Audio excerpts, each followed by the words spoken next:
Washington fans, Monday Command. This week we're joined by John from Ballin and Burgundy podcast and Juan from the Juan Gotti Talking Sports to break down the Commanders' thrilling win over the Cowgirls yesterday.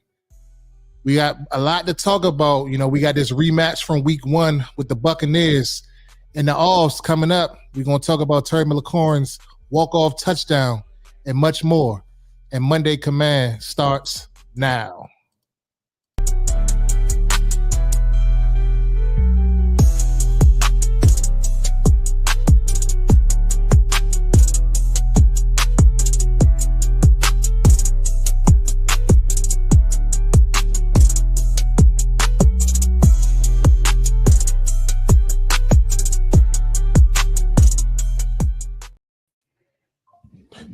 What's up, y'all? How y'all doing out there?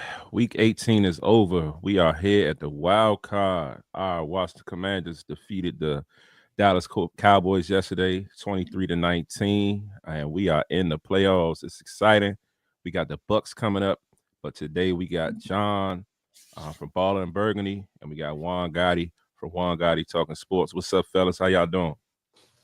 I'm doing well, man. I appreciate y'all for having me, man. The fellas never make it easy, especially this last month, but we got it done nevertheless. And as you mentioned in the intro, we got another showdown with the Tampa Bay Buccaneers, which I'm happy for because that's what I really wanted. No question. And let's get it. What you got, Reedie? So let's just talk about it. Terry McLaurin, walk off touchdown, goes up over top of Bland and comes down with the touchdown with 2 seconds remaining on the clock. Yep. What are your thoughts on that, Z? Like how big is that for us? And like, I'm on record, you know what I'm saying? I used to be one of them guys that didn't all the way believe in Terry, but the man is the man this year, bro. Like, yeah, for sure. I mean, and it took me back in that moment. I remember last week, and we showed it on the content on the page where, you know, that last play of the game, and I'm yelling, walk-off tutty for Terry, breaking walk-off tutty for Terry. So yesterday, you know, when we got to that same point, I'm yelling the same thing, but I just knew that it had to go to Terry. Like, because who else we going to throw the ball to in that moment? Of course, we couldn't run the ball. It wasn't much time left, so I'm yelling, fade to Terry. I'm holding my baby, putting her to sleep. Terry caught the joint. I'm yelling. She jump up. But my mind, I was just going crazy. I was just hyped, excited for the man. He got to break the record, and not only break the record, but break it against the rival Cowboys. It was just fascinating fashion. You know what I mean? Just it couldn't get no greater than that. I mean, also with, you know, the story behind Mariota coming in and taking over and just leading us to that victory. I felt like it was just dope, and it just added extra value to this push, and I feel like it's gonna give us momentum going into this playoffs. What was your thought in that moment, Juan and then John? Yeah, man. So let me first of all take you back.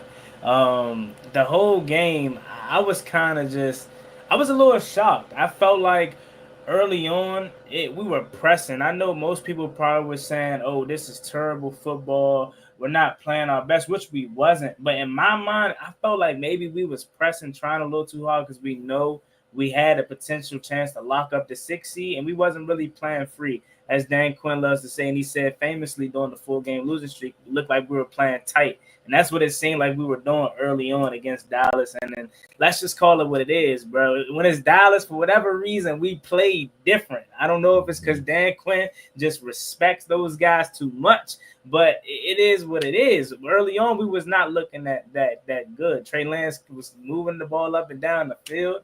Jaden Daniels, I was holding my breath because, I mean, I knew I wanted to win this game. Don't get me wrong, but I'm looking at next week. So I'm like, when he got sacked, when Micah Parsons destroyed that first drive, 2 sacks, I'm like, come on, what we doing? Like, every time they get near our quarterback, bro, I'm like, all right, hold on, chill. Because I'm just thinking about the playoffs. And then we get further into the game, and as the game started to wind down, honestly, even when Marcus Mariota came into the game and realizing how close it was, I started to really feel like we lost this game, honestly, or was going to lose this game. I was starting to prep myself for a showdown with Philly because it felt like we were just playing around and we wasn't really taking advantage of the opportunities that we had. Dallas was 1 for 6 in the red zone yesterday. They weren't trying to win. They literally suck. Trey Lance is not good. So we being in that game, even with all the mistakes, just shows you how poor they are as a team. But it just didn't look like we were really taking control of the game how we should have, or at least how I thought. God forgive me for thinking we can go in there and have this thing wrapped up by halftime. They never make it easy on us like that. But we had our opportunities. Frankie Louvu dropped a pick. I love Louvu, man. I love Oos, but he got hands like a snake, man. I don't know what's going on with him. Easy dropped interception. Jamison Crowder. It really wasn't his fault. It was a bunch of crowding around. Luke McCaffrey was there. I ain't gonna put that on JC Ice too much, but we just was playing sloppy. But all that to say, at the end of the day, we got the victory. Mariota came in, did what he had to do. He turned back the clock. I don't know. That looked like early on Tennessee Mariota right there on that 4th and 1 where he shot out of the cannon right there. Looked like Oregon Mariota, if you ask me. Right. But it was very good to see us get down there. The 6 on we had 6 seconds left. I was just like you, man. I just knew it had to go to Terry. They had the isolation up top with Deron Blunt. I just knew it had to go to Terry. You seen how animated Cliff Kingsbury was on the sideline, dapping us, everybody. He was lit, bro. Everybody was. And as much as I would love to win this division, as much as I would love to be Detroit right now and enjoying a bye week, I think honestly we're one of the hottest teams. Because we're coming in the playoffs on a 5-game win streak, and the dramatic fashions of our last 4 wins puts us in a position to be already kind of prepared for the atmosphere that we're going to be facing in the playoffs. So. Yeah, for sure. How about you, John? I mean, Tarek said it best. We have a flair for dramatic, which good or bad, we tend to do it because the last 4 games, overtime win, 3 touchdowns within 10 seconds left of the clock. One hit around the head. We turned back the clock to Heisman Trophy winning Marcus Mariota, Oregon Duck, Marcus Mariota. Because who here thought he was gonna have legs and wheels on that 4th one? I'm thinking, you hand this off, you get the first down, you take a timeout. No, he was like, man, let me do what Dak should have done a few years ago: run and slide versus run and cost them the playoffs. But Terry touchdown makes another appearance once again, making his case for being one of the best receivers in the league. He finishes 2nd this year with touchdown catches, breaks, and sets the new franchise record for touchdown catches in the season. I mean, I'll take a 6 seed and the Packers lost, so we would have gone it one way or the other. So we go on the road, take on Tampa Bay, but this game, what were we doing? Where was the offense in the first half? It felt like we were playing the Giants again. It felt like we were playing the Eagles again. It felt like we were playing Dallas once again. I said this to Andrew on our last episode last night that came out yesterday. We absolutely deserved to lose this game the way we were playing. We should have lost this game the way we were playing. Without Marcus's, without the Mariota magic, we lose this game tenfold because they weren't doing anything special. We just were letting them do whatever they wanted. Yeah, for sure. And definitely, early on, like you said, we wasn't able to establish no run. Jaden was getting pressured. The O-line looked abysmal. The sack, it was a sack on the first 2 plays, or one of the first 2 plays or something like that. First play on offense, sack. 3rd play on offense, sack. Both from 11 from heaven. Correct. And it's just like we couldn't do nothing. I think in the first half we may have had 60 yards total, 57 yards or something like that total that I saw JP tweet. And it was just crazy. And it just, like you said, it just had me in the mindset of okay, what the hell are we doing? People texting us. And that's one thing, when you do this content creating podcast thing, it's like people hit you directly and ask you, what the fuck is your team doing? I don't know. You know what I mean? I'm just like, oh my God, I don't know. It just, I don't why are we coming out so flat, man? Your guess is mine. You know what I mean? So it's just, I just wanted to just see us come out with a little bit more firepower. And like Juan said, I definitely thought the game was going to be over at halftime, but we wouldn't be the Washington Commanders if we, if we came out and did that. This is just our thing. And I hope that going into the playoffs, we will continue basking in this and win some games in this fashion, or just kind of regroup and be able to play a complete game. But I'm really, really wants us to play a complete game because I mean the playoffs get real. So you know, what I mean, the Bucs is not going to be a slouch. You know, they got weapons for sure. Mike Evans just broke the 1,000. he tied Jerry Rice record last night. Yep. You know what I mean? So it's a lot going on, and they got momentum there as well. So Bucky we just got to Irvin. make sure we own it. Yeah, like that. And it kind of like was Groundhog Day for me all over again. I use that reference quite frequently because I'm sitting there in the moment and I can't even get into the game. I can't even get exciting. It just started off like Juan said, just so slow. In my mind, before the game, I'm thinking we're going to have this game wrapped up by halftime. We can start to rest people, get people out, and do this and do that. Did not start that way. Like I'm pacing. I told Z, my wife was cooking dinner. I'm pacing back and forth. Could not sit down. Could not, just real antsy the whole game.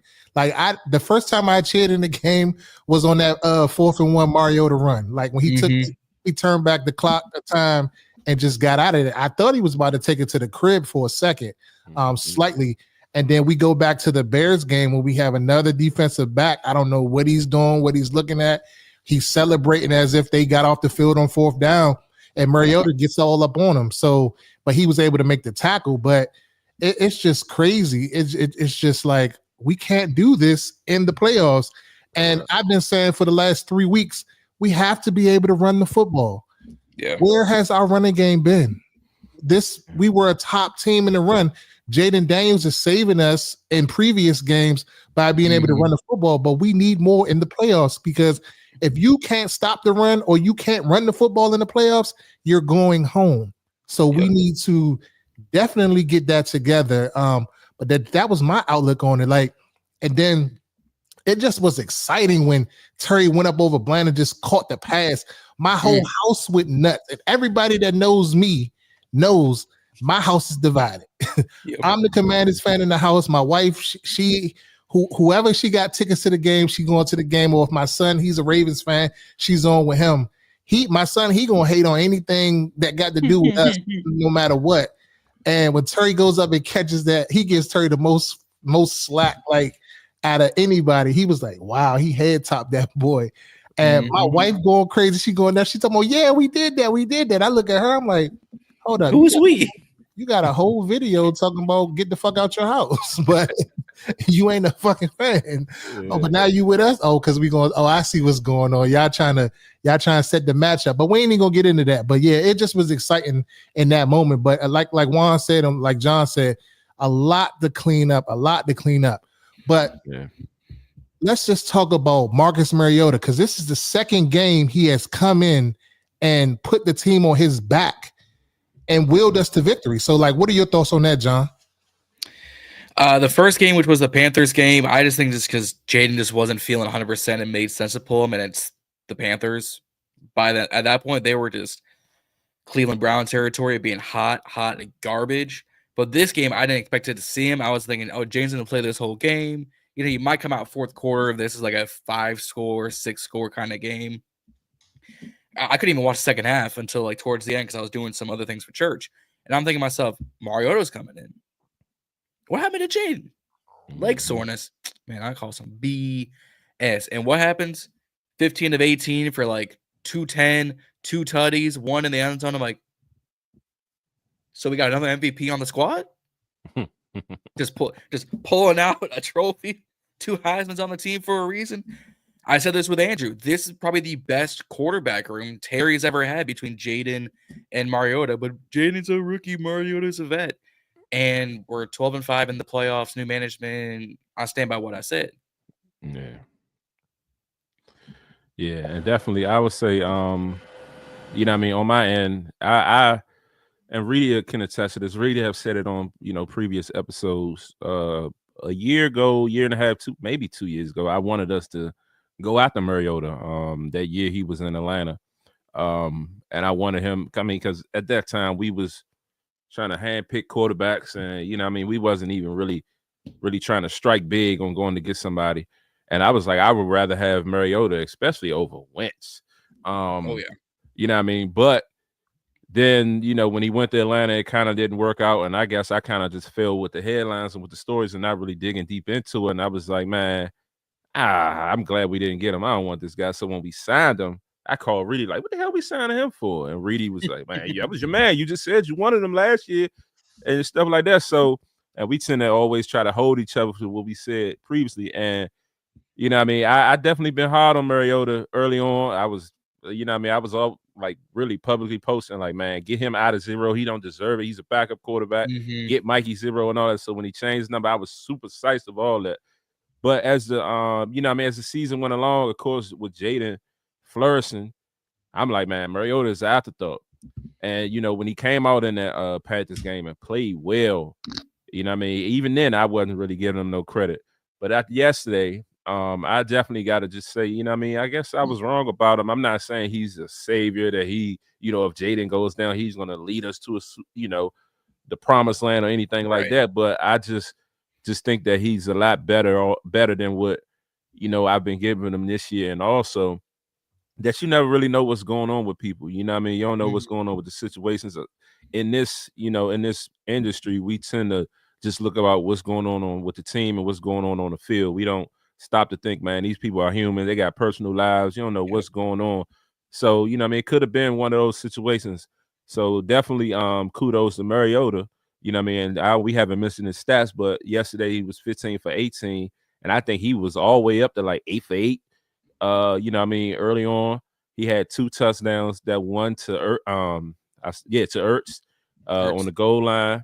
And you know what I mean? Ertz is another guy who's just, you know what I mean, kind of resurging himself. And you know what I mean, over the last 5 or 6 games, he's, you know what I mean, he's been doing this thing, he's been stepping it up. And you know what I mean, and then that fade to Terry, you know what I mean, if you really look at that pass, it was on the money. And Terry talks about like that's something that they practice. You know what I mean, all week, they practice it all year, really. So, you know what I mean, we definitely got to give him his props for coming in and doing this thing and not really allowing, you know what I mean, that moment, or, you know, not playing a lot this year to kind of get in his head. So definitely shout out to Mariota. And of course, you know, shout out to him for being the mentor that he is to Jaden. You know what I mean, he's more valuable than we actually think. How you feel about Mariota, Juan? Yeah, so I mean, hey, look, I'm not gonna harp on you too much about your previous take on Marcus Mariota, because they'd be lying to you if they say they didn't feel the same way, especially after that preseason performance that Jeff Driscoll put out. I thought he was gonna be QB2, if I'm being honest with you. I definitely thought Jeff Driscoll had an opportunity to do so. But then Mariota in his 2 appearances came in and showed exactly why he is a veteran and why he is going to always be on someone's roster. In Carolina, he took care of business, but then stepping in versus Dallas, he took care of business. I want him back next year. I hope he's back next year. I don't necessarily know if that's going to be the case, because he's a high quality back, so he's going to get some money. He ain't going to sign for a bargain, how he probably did this year. He's going to maybe sign for somebody that can that's going to be looking to, you know, train the next and mentor the next crop of young guys. But I can't think of a better backup for Cliff Kingsbury's offense, for this system, for Jaden Daniels. It's just perfect, and it all makes sense. A lot of the questions that fans had in the offseason, why Adam Peters signed this player, why Dan Quinn, all these guys signed this player, it just makes sense now that you've seen it play out and you've seen the kind of relationship that they have. I mean, the biggest moment that we all seen doesn't even come from him playing. It comes from him going over to Jaden Daniels at that Atlanta game and telling him, get up, you know what I'm saying, catch your breath and go win us the game. That's the kind of things that you pay a Marcus Mariota for. And you just got to give him his credit, man. I think he did have a kid this week too, this past week as well. So he probably had a little extra motivation to go out there and do what he do, man. But Marcus Mariota, he's been really well in this backup role, and I'm hoping that he can be back next year for sure. And Zach Ertz too. Zach Ertz, I know a lot of people was on Zach Ertz's case early on, especially after that Steelers game where I look at that play so many times, and I swear to you, it looks like a first down. I know y'all probably was there in person, as y'all always go to the games, correct? I don't know how it looked in person, but looking at it, looks like he caught the ball behind the sticks. people was on his case since then, but like you said, the last 5-6 weeks he's been Jaden Daniels really primary target outside of Terry McLaurin. So I would love to have Zach Ertz back next year as well. I don't even blame Zach for that. I blame Juice for giving up a Mike Williams wash touchdown. I'm like, how do you let this happen? But that's another day for another topic. No question. Yeah, definitely what Z said about Marcus Mariota, and I just want to be on the record that Z was definitely in the beginning of the season trashing Mariota, and I was like, bro, that's your man. Like now you want him out of there, but I mean, like you said, Juan. I mean, I thought the same thing. I didn't think that he was going to be. I didn't think he was deserving of being the number 2 quarterback, but that goes to show that Cliff Kingsbury and Dan Quinn and Adam Peters knew what they had in Marcus Mariota. Where he's kind of similar to Jaden Daniels and some of his traits. Yesterday when he took off, I was sitting there like, damn, Marcus Mariota, he's that fast. Like I thought he like lost a step a little bit. He had a little bit of speed on him, and I'm like, I didn't give him much credit. I thought he just was going to be an afterthought. But like you said, I definitely think maybe we re-sign him again for another year as Jaden Daniels continues his growth. As our backup quarterback, as well as possibly bringing Ertz in as a bridge type tight end. Because, let's face it, Ertz is on the downward trend of his career as well as Marcus Mariota, and they're not going to be around that long, but I think they can mentor some of these younger guys that we possibly will get in the draft and or some of these guys that's already on our team. And I just think you just need that veteran presence in the locker room, even if their playtime is diminished. Like, that's like another coach on the field for that position group. And I also think that Marshawn Lattimore being added to our secondary will help our young DBs as they start to progress in years and get down, and get there, like a Mikey Sanders still and a St. Juice if he's re-signed. I don't think he's re-signed, but if he is re-signed, I think that that's good for our team overall moving on. But let's just talk about our head coach real quick. Dan Quinn, first-year coach. Well, not first-year coach, but first year in the Washington Commanders. We gave him a lot of stuff in the offseason where nobody wanted him. He was an afterthought. He was a second person. I remember when the photo came out of him at Dallas Airport in the line, we like, damn, they couldn't even fly him private. They had to fly him commercial. But what has he has come in here, given a belief, given a expectation of excellence to this team and making them believe when everybody, us included, I'm sure, we didn't think we would be 12-5, put us there. Like how big is that for you, Z? Excuse me. It's definitely big. Dan Quinn was definitely one of those guys that, in the offseason, I was high on Ben Johnson. I wanted nobody but Ben Johnson. So, when they sent that picture and showing him standing in the airport like that, I'm like, damn, okay. Like you said, we did talk about, like, damn, they couldn't fly him, fly my man private. My man couldn't, just have him in a better situation. Just got my man standing in the airport like that. But, one thing you always said is Dan Quinn is a great leader of men. That, a lot of players like him, and that, even if we did get him, you wouldn't be mad. And I'm used to be like, man, Reedie, what the hell are you talking about? Nobody want no retreads. I want somebody fresh and new. And I was completely wrong about Dan Quinn, just like I said I was wrong about Mariota. Dan Quinn from day one has nothing but just came in here and changed the culture, just electrified this entire staff team. He went out and got, an all-star, superstar staff to kind of make everything right. But I started to change my narrative and my mindset on him as I started really doing research on him and kind of listening to him talk. And I appreciate the Commander blog, the Commander's the Commander blog or vlog that they was putting out, in the offseason, kind of showing the behind the scenes things and just showing, how they changed the facility around and made it more comfortable for the players and give them an environment that they want to be a part of and things of that nature. And, really starting with the culture. And he really started from the foundation and slowly build everything. And he one thing he did said, he went back and reevaluated his previous stint as a head coach. And what he did wrong, and he wanted to right all those wrongs. And like I really believe in that. And just every time you hear the players talk, they just talk how highly of a great guy he is. And even people that are not even on his team anymore, you know what I mean, previous players that he's, you know what I mean, came across and, you know what I mean, had transpires with, everybody just praised Dan Quinn, the person that he is first, and then the coach that he is as well. So I'm very excited for, you know what I mean, what he's been able to do in year one. And I mean, just like we said, we're not the most talented team, but he really got these guys believing in themselves, really got these guys ready to fight for him. I mean, 12 wins, that's unheard of after this team was just 4 wins the year before. Like, it's just a phenomenal job what he's doing, and I believe that he should definitely be the runaway winner of the coach of the year. If not, it should be some problems, and it should be really studied. For, you know what I mean? Like, so I really feel like he should get it. Let me jump in real quick, John. Like, and I agree with you totally on that. I was thinking that same thing. Why not coach of the year? He's a first-year head coach. These other coaches, they already had their teams established.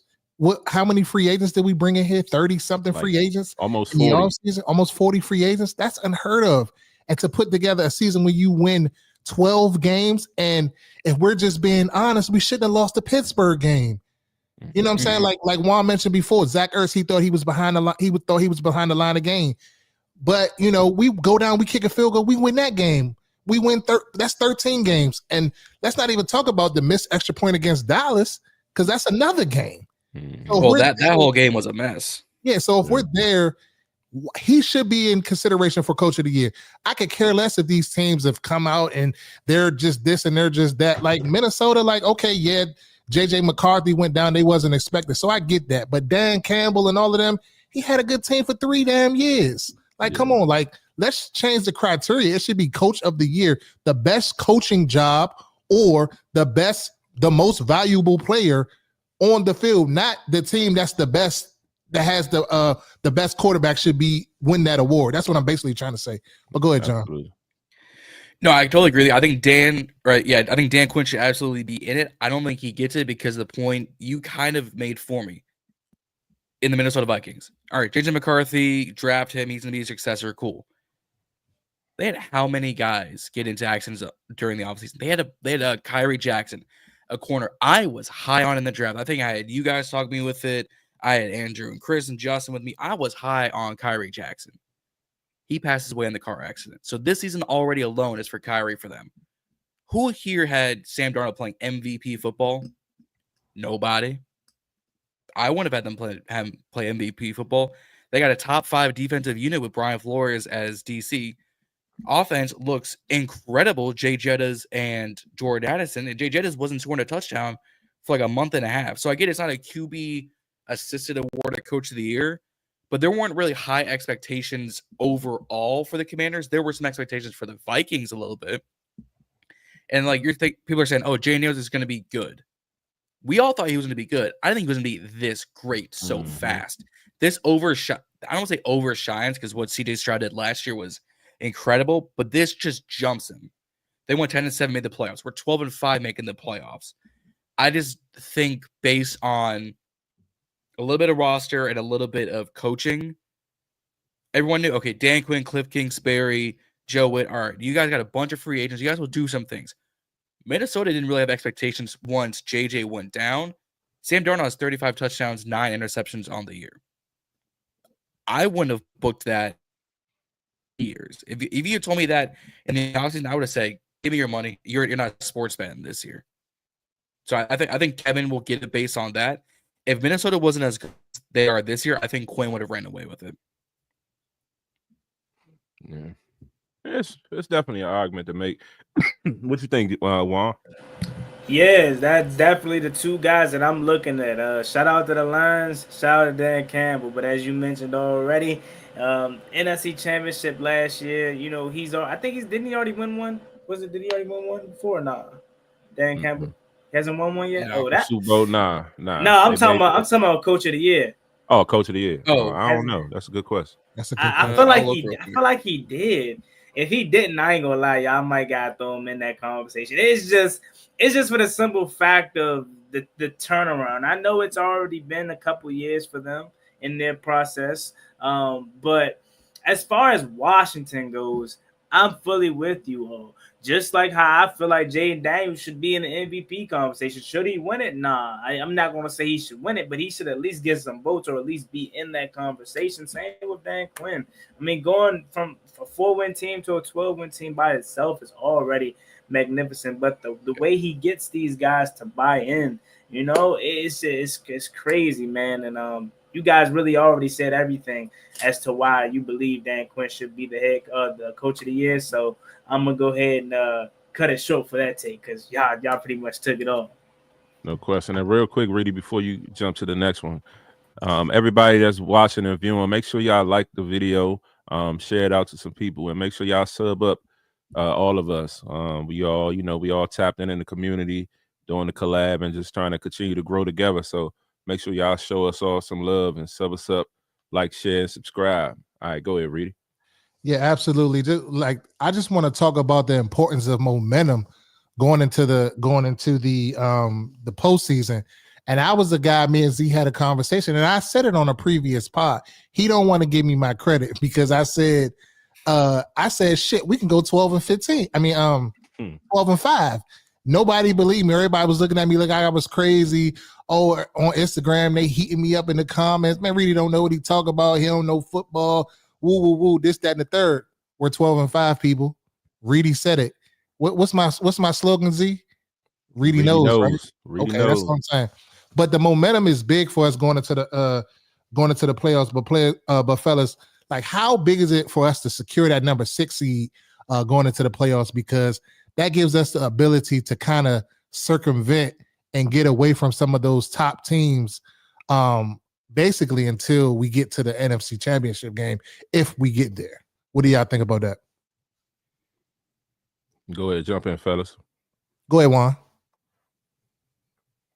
My apologies, my mic just muted for some reason. But yeah, man, I love this question right here because it's a huge difference between the 6th and the 7th seed. And before I even go further, if there's Eagles fans out there, anybody, we not ducking y'all. I want to play y'all. Trust and believe. I want to play y'all. I just want to get a better chance at a wild card victory before we play the Eagles. Build some type of momentum into that game. If we play them, because if the way I'm mapping out this bracket, I'm just sorry to spoil it, but I do think we're going to beat Tampa Bay, and I think we're going to end up having a showdown with Detroit in the divisional round. And Minnesota will probably go to Philly if that's how the bracket is going to work out. But it was huge to get this 6 seed, definitely for sure, because I was just on live this morning and already got some Commanders fans that said they're buying their tickets to Tampa Bay. Or to Tampa to go see the game. And back in week 1, I was told that we pretty much took over their stadium. And I was kind of a little hesitant to believe that we could take it over in the playoffs this go around, but he told me straight up, hey man, they're fair weather out here in Tampa. They ain't legit fans. It's a real shot that Commanders fans could take over the stadium and make it into a home game environment. And that's the biggest reason why I wanted to play LA, to be honest with you. If I'm being completely honest, it was solely because SoFi, it can be a home game for the Commanders. And you guys seen in the past how that can play to a huge advantage for the opposing team. So getting the 6th seed, not having to play Philadelphia right off the rip, even though I don't know the update on Jalen Hurts, I fully expect him to play, but I don't know what's his status. I felt like Green Bay could have beat or at least took them to the wire if Jordan Love and Christian Watson was healthy. I don't know the update status on him. Last time I heard was that he couldn't feel his fingers or whatever, and that's never a good thing for a quarterback. And I'm hearing that it's a potential fear that Christian Watson tore his ACL. So yeah, he did. I don't think Green Bay stands a chance versus Philly unless it's Tanner McKee or Kenny Pickett, but I'm not going in with that mindset. So it was very huge to get the 6th seed. And again, the fellas ain't make it easy on us at all. Especially, I remember because Chicago was leading the whole game. So even though we were, not taking care of business, they showed a score in the corner. So I'm like, okay, Chicago, I ain't never thought I was gonna have to do this, man. But please, I know we ended y'all season. I know we did y'all the worst way, but please, And then I look back up and say 22-21 with like 30 seconds. I'm just like, oh man, we still ain't scored yet. So I'm like, oh my God, yeah, we really about to go see Philly. Like it's really about to happen. And then in the span of a couple seconds, like simultaneously, Chicago hits a field goal and we score a touchdown. And it's just like, yes, because I think this is a very, very winnable matchup for the Commanders. I think honestly, guys, outside of Detroit, and I think Detroit we could beat them too. But everybody else besides Detroit, I'm probably taking us over. Like that's just me being completely honest. Philly's gonna be tough if we was to match up with Philly, and they're a good team, but they're very beatable as we've seen before. So this really can't play out any better for Washington, in my opinion.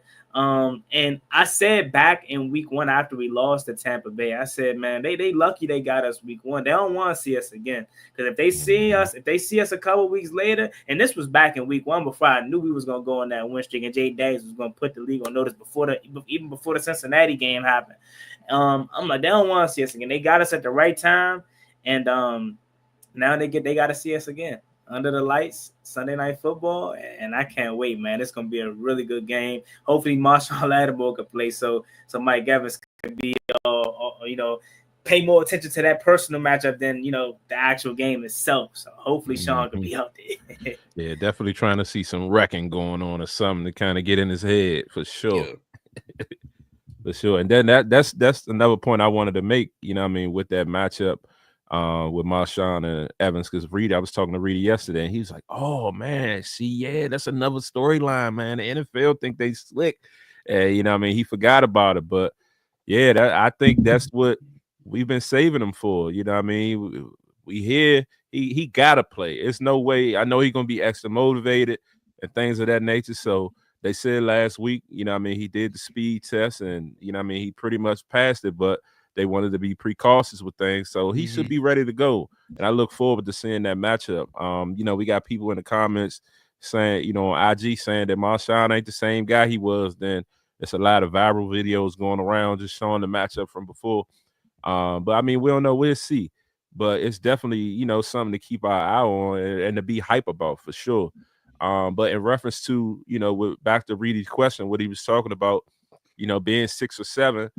I definitely wanted to be 6, yes, for sure. Because like Dan Quinn said, just magically, if it could probably 1 or 2% give us a chance to have another home game at some point. But also, not playing Philly in round 1. Early on, I was saying, yeah, I want to see them peoples. I want to be able to play them because I wanted to be able to go to the game. It's been kind of sinking in over the last, few weeks since then. And I'm like, it's cool. We can go in and play a Tampa Bay or the Rams. And to be honest, I think the Rams ducked us. How you not going to start your starters? And, you got a seed to play for. So I think they low-key ducked us to play the Vikings because I think Sean McVay think he got one up on O'Connell because O'Connell was under him. But that's just my take. But also, going into this game, it's storylines on this. You got Baker and JD with the Heismans. You got, the week 1 rematch and all those things. And, week 1, Jaden is not who he is today. The team overall isn't. So it's definitely going to be a different game. And I think we can go in there and steal one. And I was kind of looking ahead, like what Juan said, kind of thinking the bracket out. And I'm saying, well, if we beat these peoples and Philly do win, then we got Detroit. But if we win and then the Packers just happen to beat Philly, then the Packers got Detroit and we got the Vikings or whomever else, the winner of that game. So it's definitely a couple of different, avenues to take. But, at the end of the day, I think at this point, like you said, Juan, the only team I'm fearing in the playoffs right now, or not even fearing, but that just kind of, that I will really, really be worried about is Detroit. They just murdered the Vikings yesterday. And I looked and, I didn't get to catch their game, but Donald played the whole game. He had like 40-some. That's all I need to see. He had like 40-some attempts. So I'm like, okay, he played the whole game and like they got murdered. So definitely, Detroit is a top tier team and we're going to, getting to the Super Bowl goes through them. So we'll see how that works out. But I'm definitely excited for what's to come. And, you know what I mean, just not to look too far ahead, but I really think that we can go into Tampa and get a victory for sure. But it's going to take a lot more than our offense doing everything. The defense is going to have to step up and do, you know what I mean? If the defense of that first half show up against them, we're going to have some problems. But also, even though the defense took a beating yesterday, the one thing I can say is they was holding them guys to field goals and kept us in the game. So we'll kind of see how that everything work out, but it definitely should be fun to see, especially if Marshawn can come in and really beat a Marshawn of old. Mm-hmm. Yeah. So how y'all feeling on that, or you got another topic, Reedie? No, what you got, John? We didn't get John the opportunity to respond. No, it's all good, all good. I mean, me and Andrew were saying this again last episode. We would have much rather played the Bucs and the Rams, and lo and behold, we had it. And because I don't want to see Cooper Kupp, Puka Nacua, Jordan Whittington, Demarcus Robinson, Kyler Williams, Blake Corum. I don't want to see those guys. I'm fans of all of them. I don't want to see Cooper Kupp, Torch, St. Juste, Mike Samuelson get a little physical with Puka, and then they just run down. I don't want to see that, all right? Does he have a big out weapons? Absolutely. Mike Evans, future Hall of Famer, no questions asked. Jalen McMillan, one of the best rookie wide receivers. Bucky Irvin, one of the best or the best rookie running back right now. But they're a little banged up too. They got a little banged up on the offensive line. Baker's taking some hits. Defense keep losing a piece on defense, whether it's through injury or to personal reasons. We need this 6th seed because I did not want to see Philly again. Just because I think we got a little lucky the last game, that 36-33. We got a little lucky on a few things. Diami should have gotten thrown out instead of CJ, but it's not here nor there. Hilarious the Rams didn't play half their stars. What it is. But this whole playoff berth for the NFC runs through the North, whether it's Green Bay, Minnesota, or Detroit. You've got to see one of those 3 teams regardless. I like Minnesota a little bit. They got railroaded last night by the Lions. Lions offense can really do no wrong, and their defense keeps playing well with 19 starters on IR. And Terry Arnold went down with a foot injury. He got negative x-rays earlier today. But what team would have survived the year with 19 defensive starters on IR? That's crazy. That's basically 2 rotations of guys on IR. I don't know what team would have survived with half their defense on IR, more or less an entire starting defense. Lions scare me the most. Then it's Philly, and then I'd probably take us. Yeah, I mean, you guys just basically rained on my parade because in my mind, I was thinking kind of like Green Bay is going to knock off the Eagles. And now with Christian Watson being hurt and Jordan Love hurt, like that just like rains on everything in my thought process, how I had my bracket mapped out, how it was going to necessarily go. And man, so what you're saying is you have no love for Malik Willis? I was high on Malik Willis coming out, but he's shown me that he is not what I thought he was. So, I mean, it's any given Sunday in this league. We've seen what Green Bay did to Dallas last year in the playoffs, but, that was under different circumstances. So I'm not saying that it can't happen, but do I think it's going to happen? No. But, that just was my hope for it. But, moving forward, I just think that this playoffs never does. It never shakes out how we exactly think it's going to happen. It's going to be an upset somewhere here or there.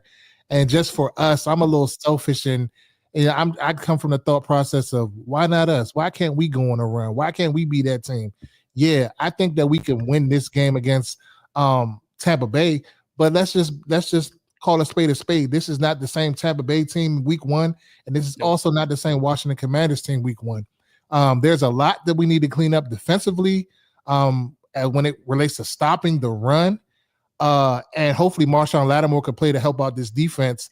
We got to stay out of the penalties and like the down and distances, like tough down and distances are making it tough on ourselves. But I just think I feel like we match up well with them going into this matchup. But what are some of the takeaways that you guys have seen from this team that we must incorporate in this game to win this game? Like some of the things that, there could be good things, there could be bad things that we have to change in order to get this win.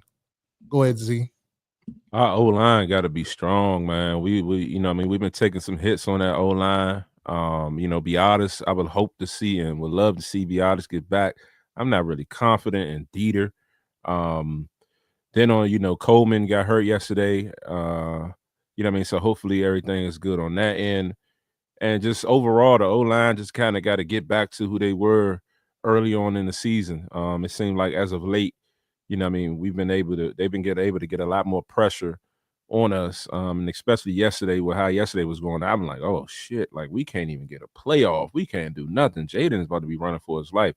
And Tampa Bay, they, if you remember week 1, yeah, week 1, they was putting that pressure on us. And Todd Bowles, he don't play around. So our O-line has to step up and has to be on point just for our offense overall to be effective. And, even when we was talking about last week when we brought up the reel about, B-Rob and the running backs and, not really wanting Jaden leading the pack and rushing, a lot of people was kind of coming at us as like, are you guys stupid? It starts with the O-line and, things of that nature. So you got to make sure.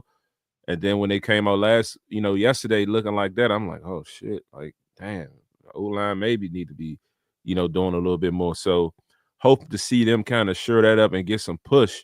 But yeah, other than that, like, because we're not going to be able to just kill them through the air. And Jaden can't do it all. So I say the O-line for sure. And defensively, definitely the defensive line got to step up and make some plays as well, because yesterday we got pushed off the ball, especially on that 4th and 1. I was just so embarrassing to see. Like our whole, like the D-line and the linebackers got pushed off the ball. Payne damn near got pancaked on that 4th and 1. So we got to do better on that end. But the trenches is where it starts, so they got to be strong. Juan, what you got? Yeah, I got a couple for you, man. Similar to you, bro. Like honestly, I miss Tyler Larson. Like I think like Tyler Larson. I was thinking about him yesterday, watching Michael Dieter just get obliterated. I mean, and granted, it's Michael Parsons. Like, who are we kidding? But like Tyler Larson was such a clutch guy for Chase Roulier, bro. Like when he came in, it was just this sense of comfort of not being that big of a drop off. It's not the same here, bro. Like when Tyler Biotis goes out, it seems like the offensive line just falls apart. And I think a lot of new fans to football, if they're not like knowing up the game or just learning the game, you can really see that the center is the man in the middle, and that really, like I think Jason Kelce for me was one of the first guys, obviously a little bit younger. So Jason Kelce was one of the early guys that I've really seen as being like that guy in the middle to set everything, like literally. And Tyler Biotis, I remember Dallas fans in the offseason was trying to tell us as to why he was let go in Dallas, or it wasn't brought back, and he's not this, he's not that, and he's been nothing but great for us when he's out there, and we need him back desperately. Like without him, this offensive line, that's like I said before, just seems to lose their mind, man. And more so than that, though, it's the running game for me. It's tough on the eyes, man. I don't know, as y'all mentioned earlier, I don't know what happened to this run game, man. Like I wish I had the answers for you, but it's so tough to watch, and it's fun because it's like, oh my God, Jaden Daniels running around doing it. It's fun seeing him do, but it also sucks because it's like, why is my rookie quarterback having to do everything? Like, what's up, B-Rob? Where you at? And a lot of people want to give Chris Rodriguez some credit, which is cool, but let's not put him on this pedestal as if he's out there getting 18 for 162. Like, he's cool, but he ain't killing it like how we're trying to say he is. I think the running game just is going to suffer, man, until next season. I made not to get too much off topic, but about 2.5 months ago, when really no one was talking about it, I made a mock similar, like kind of mockish, where I said that I think Washington should draft Ashton Jeanty if he's there in the position. Now, obviously, I think he may go a little bit early, and I understand a lot of people may not feel like his game could translate to the next level because he's a smaller back. But if it's not Ashton Genty, I need a home run hitter. I'm not even saying B-Rob can't be the lead guy anymore or take walk up the Currys, but we don't have that guy that can just hit the hole and take it 60 yards to the house. I miss Chris Thompson, man. Y'all remember Chris Thompson, bro? Like, oh my God, bro. Like, Chris Thompson was that kind of guy for us on a smaller scale. So was Roy Halou Jr. I miss having those kind of backs, and for that, I think it was for that stretch. Capri Bibbs was kind of that guy too.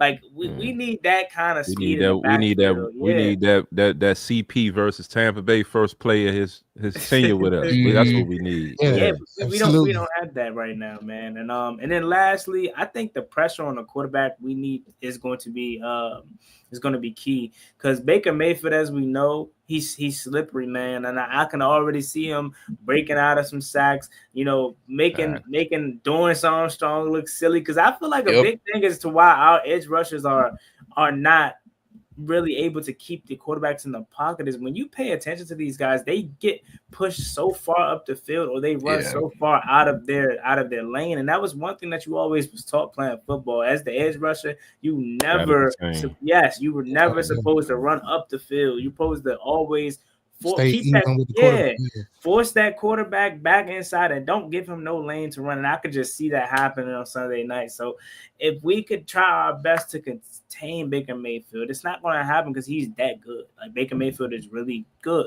So it's not going to happen every time. I'm not expecting it. But if we could find ways to get pressure on the quarterback, like can Frankie Louisville wake back up as far as, moving him back over to pass rusher and let him get back there? Like, we got to get creative in the postseason if we want to get some pressure on Baker Mayfield. If not, it could definitely be a long day, especially if Marshawn Lattimore doesn't go. If Marshawn Lattimore goes, that changes my confidence drastically about this game, especially the defense. Because you've seen what he did with A.J. Brown. Like that's the same Eagles team with no Marshawn Lattimore, was able to run the ball on us, etc., do what they did the whole first game. Marshawn Lattimore plays, and I get it, Jalen Hurts was out of the game, and Marshawn Lattimore eventually got out of the game, but he changed everything for us. Him one-on-one with A.J. Brown allowed us to do so many different things as far as stacking the box to shut down Saquon Barkley. So if he plays, it changes everything for our defense.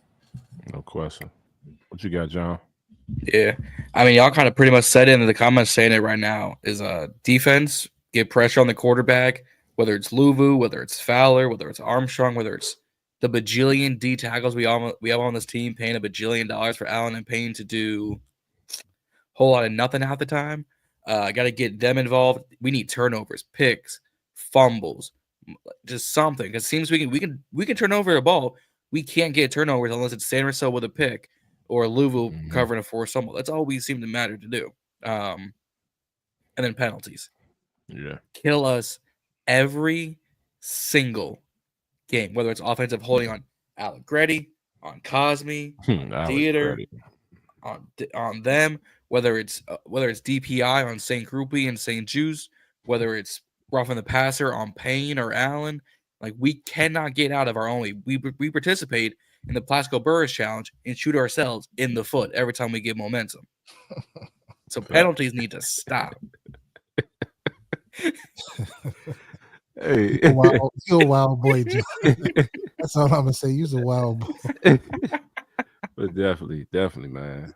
Yeah, I would say, the penalties have been a problem moving down the stretch, but I just feel like Juan mentioned before, stand in your rush lane, stand in your gaps, not getting blown off the ball. Like, I seen Johnny Newton get his ass pancaked like 4 times. And they say he's a kind of a smaller guy, but the thing about him that they said was good was he kind of was quick. He had that inline quickness and stuff like that. We got to get off blocks, and we got to create havoc in the backfield. And we cannot fall for that first bullshit move from Baker Mayfield that allows him to extend plays, because that's what makes Baker Mayfield good. His ability to be able to get out of carry plays on when they should be dead.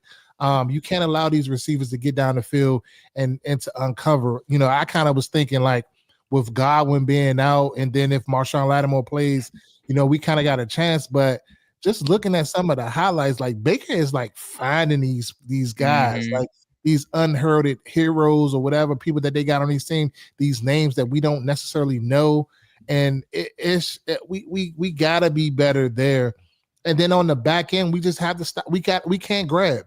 We just gotta play it. Like, we're in position. We just gotta play it. Like, if St. Jude's in the game or Mike Davis is in the game, just don't grab, like, and look back for the football. Now, going back to yesterday real quick, I thought that pass interference penalty on him was egregious. He actually was in phase. He looked back for the football, and it was incidental contact in my view. So I'm not going to slam him for that. But in that moment, it was like, damn, St. Jude again.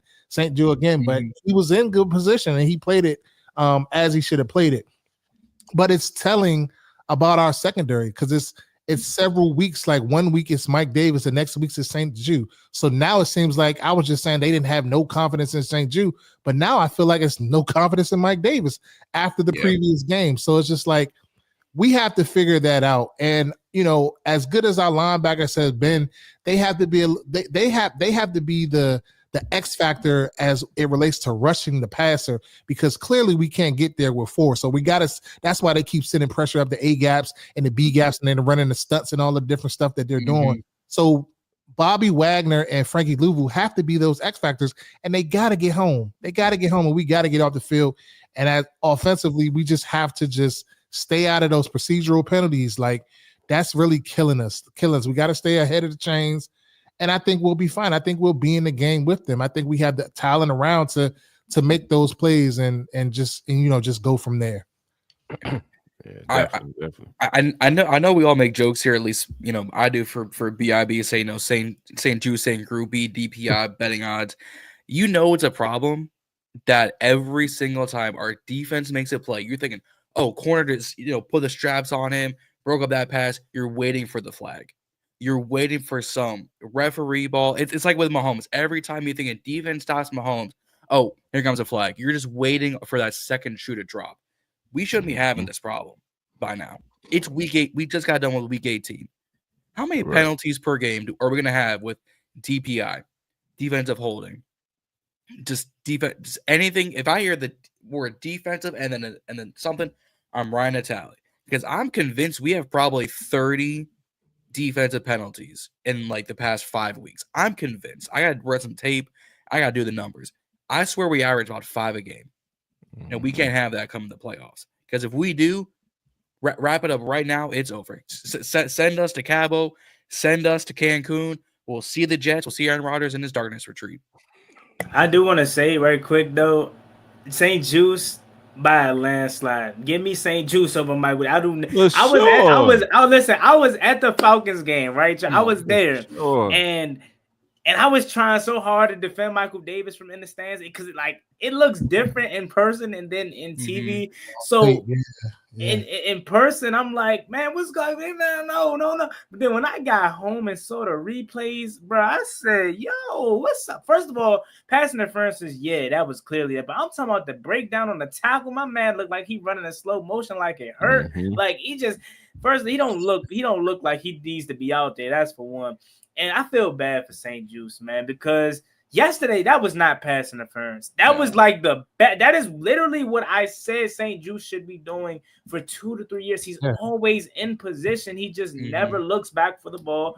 And it just sucks, because now he built up a reputation of, oh, that gotta be pass interference. So anytime the refs see him and think it's close, they're gonna call it, which sucks, because yesterday he was in great position, man. And you could just see his confidence is just so shot. And he's just like, he was like this yesterday. He just looks like, man, what can I do? And you got to feel for him, man. As much as a lot of people want him gone, and I'm pretty sure he's gone, sometimes it just got to be like, damn, man, like, I don't know, bro. You kind of did it to yourself. I think us as fans, when we say, we're like, yo, you're a professional, you should be perfect. But coming from a coaching standpoint, like I've been saying all along, and like I've been getting slack for it, like St. Jude is not that bad. Like I don't know how I can make this sound right, but he's there. Like, it's just little minor things to his game. Like, he really could be good. Yeah, like really good. He has he has a perfect prototypical size you want as a corner. Right. 6'3", like 220, good length arms.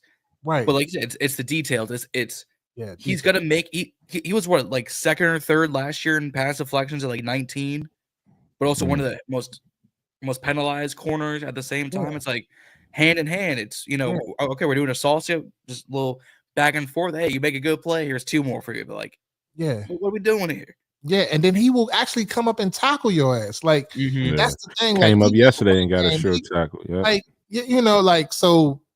I don't know. Like it's tough sledding. Like I'm with everybody else. I'm like, get his ass out of there too. But at the same time, like when you really think about it from a talent standpoint, St. Juice is not the worst, one of the worst corners in the league. I just think he just has bad fucking luck. Yeah, but I would say on Mike Davis. I was out on Mike Davis after the Giants game. I mean, I know it was Neighbors, but Neighbors like literally left this man standing where he was when he broke the route. So it's just like I'm out on him. And you know what I mean? In the offseason, my brother, he played with VTech, so he be kind of high. He played corner too.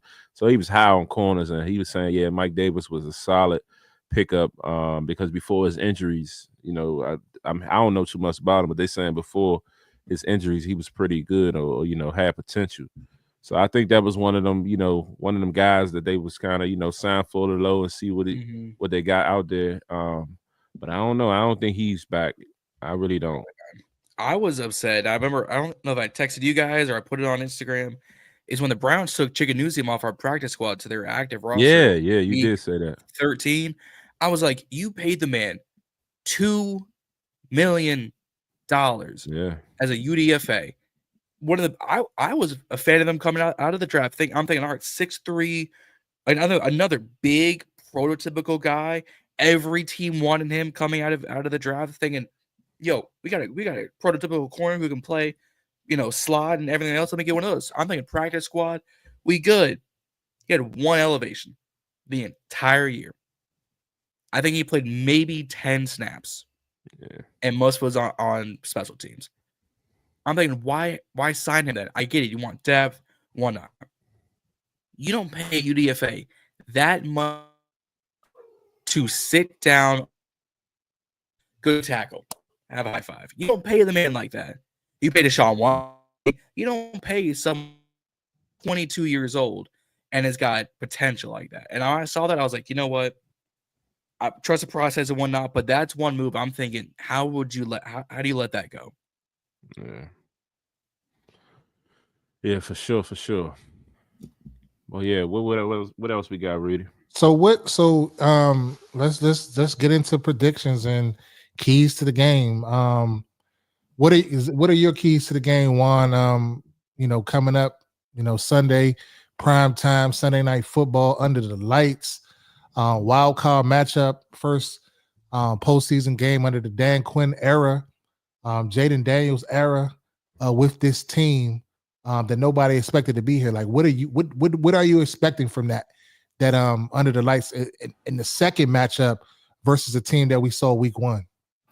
Yeah, man. And I appreciate you for having me on, of course, as always. I'm expecting to win first and foremost. Like, this is the first time in my life. Well, I'm trying to think because I experienced 2012 like vividly. That was I think 2010 was like the first time that I like started to understand football and X, Y, Z's of football and really understand it. So I'm trying to think 2012.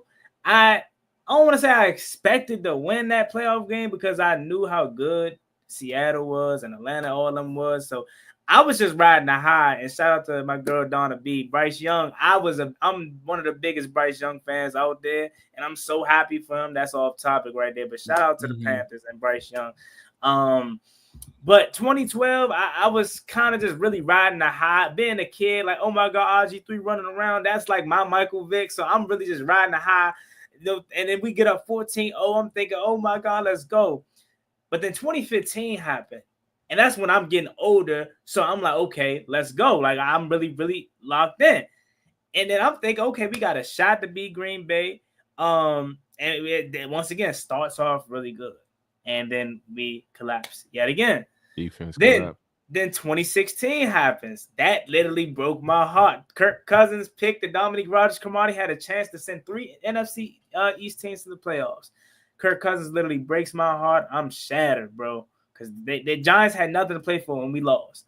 Mm-hmm. Then 2020 happened, bro. We was just there because the NFC was trash. I didn't have no expectations for it. You know, Taylor Heineke getting the star. Like, I didn't expect nothing, ironically enough, against this Buccaneers team.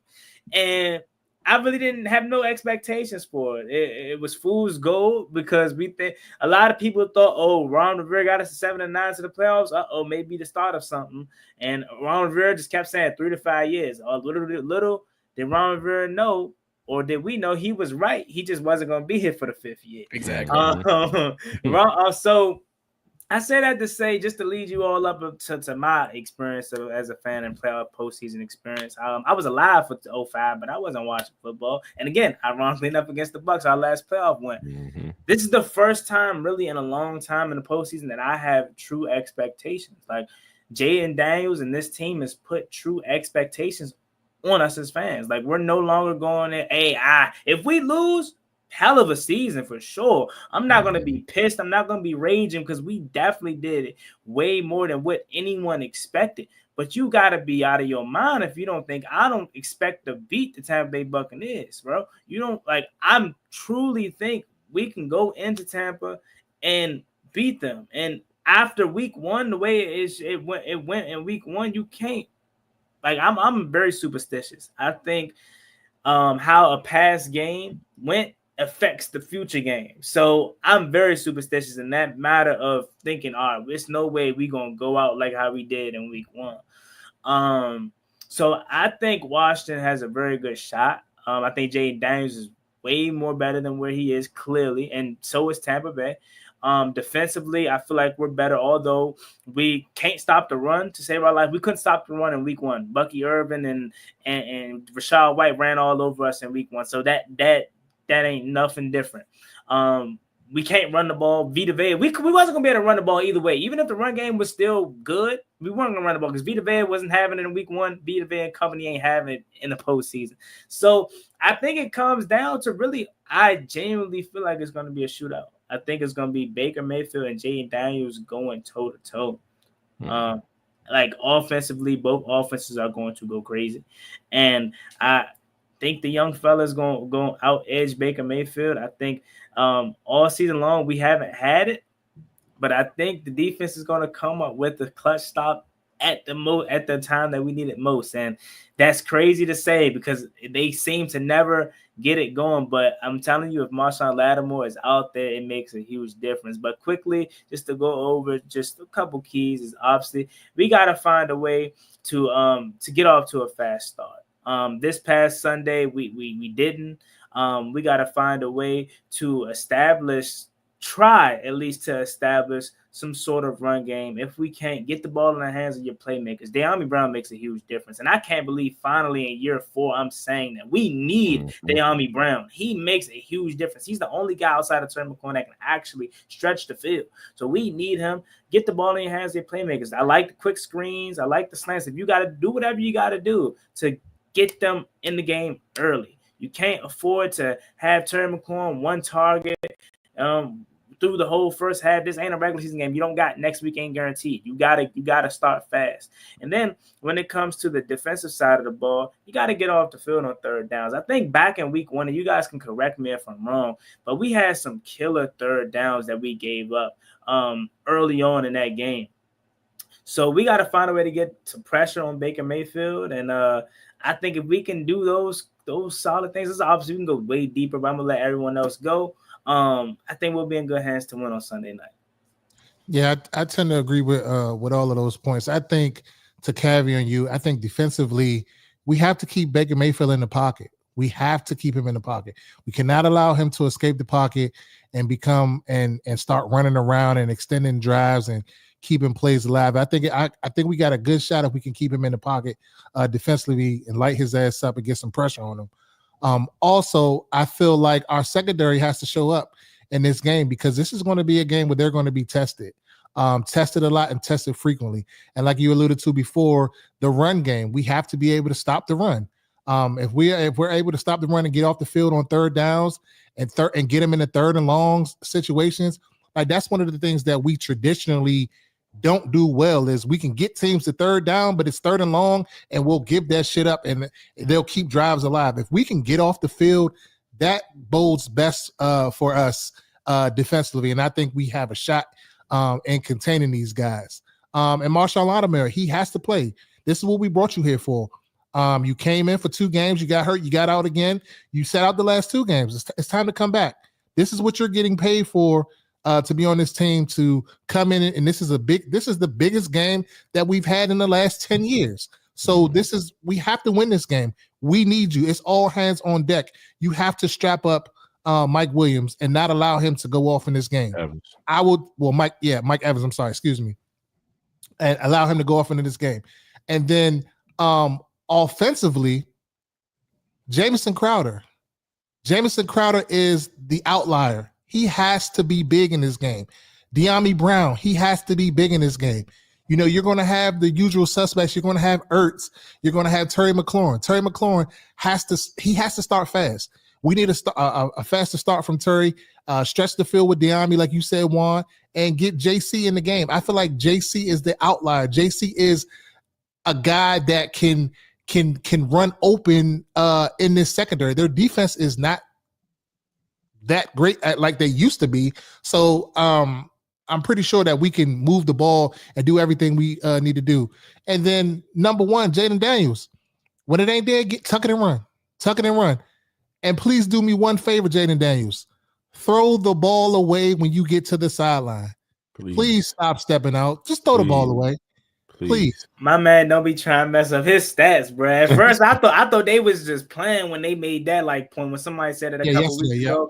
But he literally don't be trying to mess up his QBR, bro.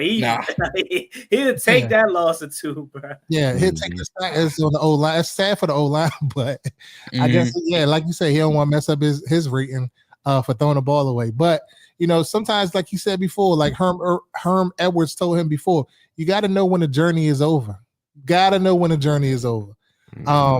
And we're in it for the long haul, but, not to get too far ahead of myself, but we have the team to win. And why not us? You know what I'm saying? Why not us?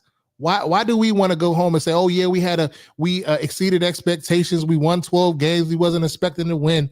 Why not us? That should be our motto. Why not us? Yeah. What you got, John? I agree with all those points. I think first and foremost, you got to shut down their run game. Bucky Irvin is the reason why he's going for 1,100 yards as a rookie. Rashad White is no scrub. You're in the NFL for a reason. You were running back 1 for a reason before Bucky took over. Shut down Mike Evans. If he has 12 or 12 yards, 15, 20 yards the whole game, cool.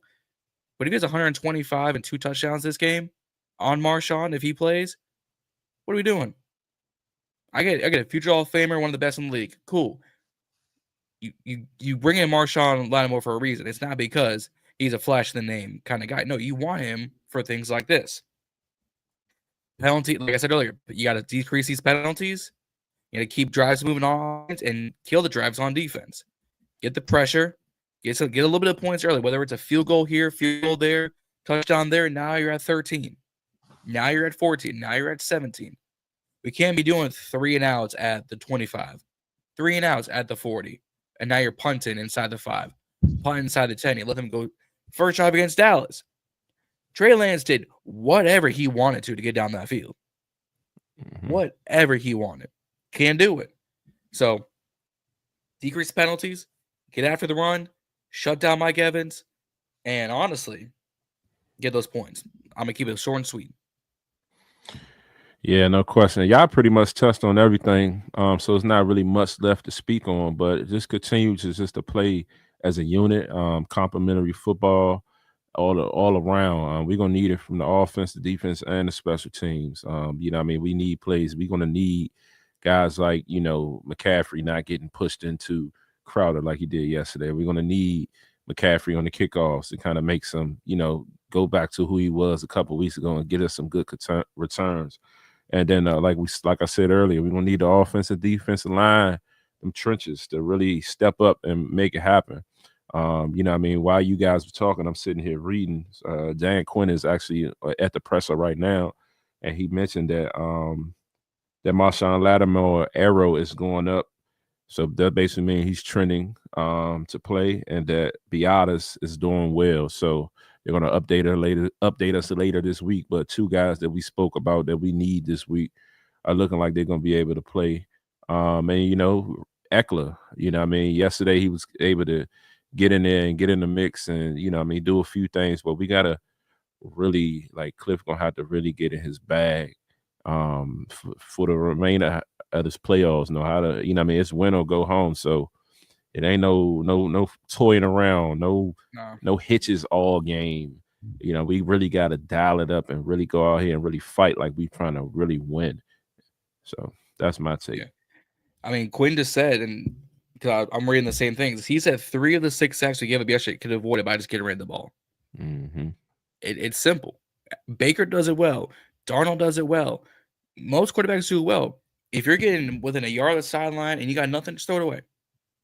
Mm-hmm. But his QB, throw it away. Even, I don't want to say Quinn threw him under the bus, but he even recognized, oh, wait, by the way, you could avoid like half those by just dinking and dunking. Yeah. And I'm sure he's been in his ear about that all year. And I feel like, going along is something he'll change. That's probably a habit that he's had since forever. You know what I mean? Because he's always trying to look for the home run or make the big play. You can sense that from Jaden. I mean, he's, as much smart he is, he's like very competitive, and he's just trying to really go all the way down to the last second before he decides what to do with it. And sometimes the guy probably already in his face and he just steps out of bounds to avoid a hit. So, he definitely got to kind of, like you said, is anticipate it. And if you see nothing's there, like, bro, just throw the ball away and live another down. Damn that QBR rating. Yeah, he kind of has that Josh Allen factor to him where Josh Allen never gives up. But the difference is, at least he's not Josh Allen in the aspect of, I'm going to just throw it into freaking 5 people and it's going to be an interception. I'd rather take a 2-yard loss and a pick. I mean, yesterday he kind of did it and Terry dropped it. I was, oh my God, how'd you Terry and him were not on the same page that first half. I don't know. But I'm not glorifying it because, as I mentioned, I would prefer him to throw it away as well. 2nd and 10 is better than 2nd and 12, but I'd take the stepping out of bounds over than just him chucking it up. So shout out to him for that. But he's a rookie. He's going to learn, and I'm pretty sure, like you say, he's in his ear about it. He's going to fix it. If not this postseason next year, I expect him to do well. But I'm sorry, I got to say this, man. We got a Bucs fan in here, which is cool. Which is cool, but he said this is the easiest path that for Bucs fans. This is what they wanted, etc. And I don't want to be. I'm just saying I don't know if that's really what you want, man. I'm not trying to talk too crazy because it's only Monday, but you getting the team that's coming in hot, 5 winners, 5 off of finishing the season 5 straight. I'm not sure if this is the team you wanted. I think you would have probably preferred to play Green Bay or even Minnesota, honestly. I'm just being truthfully with you, man. I ain't gonna lie. I just had to say that. Yeah, and they were this close to not making it. Exactly. He's in here talking about they got Super Bowl experience. That doesn't matter. What experience is big? Experience does you nothing. Mm-hmm. I mean, it helps a little bit, but it does you nothing. Doesn't know good. When you don't know better, that's better than nothing. Yeah, because you're gonna go out there and let it all go. You know what I'm saying? I love that saying. Experience matters. Well, go tell that to the Georgia Bulldogs who got stomped out by Notre Dame. Tell that to them. Yeah. But we'll see. We'll be back next week, same time, same place for our Monday Command. Also, our post game recaps. We won't have a post-game recap next week. I'm calling it Z because that game is going to end entirely too late for us to be the recap. So we'll be back here probably the same time for our Monday Command. But thank everybody for tuning in with us, everybody that commented, everybody that shared, everybody that liked. Want to give a shout out to my man John from Ballin and Burgundy podcast for always wanting to hop on with us, always ready to collab. And also the guy Juan Gotti Talking Sports, man. He's just been a guy that when we got into this lane, one of the first guys that I seen in this lane, been doing it for a long time. And I just thank you for hopping on with us and just, wanting to collab with us too, as well as we try to grow our channel and get bigger in this YouTube social media landscape. We're just, two guys, like we say in our bio, that love this team for a long time. And we talk about it every day for I don't know how many years. So we just get on here and just try to, give that back to this community because it's nothing but love, man. We appreciate you, bro. Hey, thank you so much for having me on. As always, I'm down to talk about the Commanders and this team. Again, at the end of the day, we just a bunch of fans that's giving our perspective on the team that we love and representing the area that we from, man. So I appreciate y'all for having me on as always, and I'm always down to do this. Hail to the Commanders, and hopefully this is more to come this season. I know they put out the schedule for next year already, but I was like, hey, I'm like still why we worried on that about right now? Yeah. I'm still worried about right now, man. Yeah, exactly. Facts. Exactly. Question. But yeah, man, shout out to our sponsors, Saray's Catering. If you're looking for your catering needs, tap in with Saray's Catering. We'll have her information in the bio, in our bio. Also, tap in with Great Clothing Line. Great Clothing Line right now is running a tremendous sale. I believe everything must go. That's what I'm hearing. Everything must go. But Z, talk about that a little bit more. And then also, we want to give a shout out to KB3 Events for supporting us and for all the support that they do when it comes to, the monetary things so we can run this channel and run this podcast smoothly. But talk about that, Z. Yeah, definitely. Right now, Great Clothing Line, we are running a $25 sale, a clearance sale on a lot of items that we have. So definitely go on the site, www.greatclothingline.com. That's GR8clothingline.com, and check it out. You'll see right there on the front page, we have our collection with the sale items, but also outside of those items, we have other pieces on the site as well that's on sale. Everything isn't 25, but there's a great bunch of stuff that on there that is, and the other items are on sale too. Definitely trying to clear some inventory out and get ready for the next season. So tap in with us. And one more thing before we go, we have a new sponsor that we didn't mention, the Pie Guy. That's at THEPIEGYE. Best sweet potato pie I've had in a very long time. I'm talking about might be better than grandma. So make sure you tap in with my man Wes over there at the Pie Guy. He doing some great things. And that's it for us today. As we said, as always, like, share, subscribe on all of our channels. And we salute y'all. Peace out. And getting them comments on Instagram, like we engage with everybody. We'll come back with a comment. It's all love. If you want to pop your shit, you want to give us a negative comment, it's all love, man. Hey, listen, I coach football. I've been playing football my whole life. Z played football.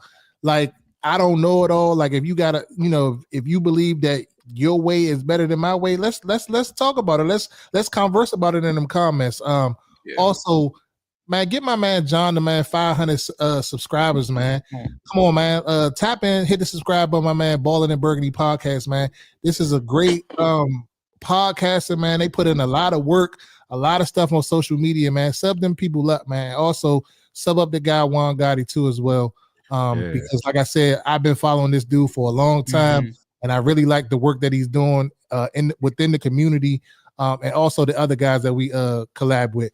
But until next time, Reedie Zee, over and out.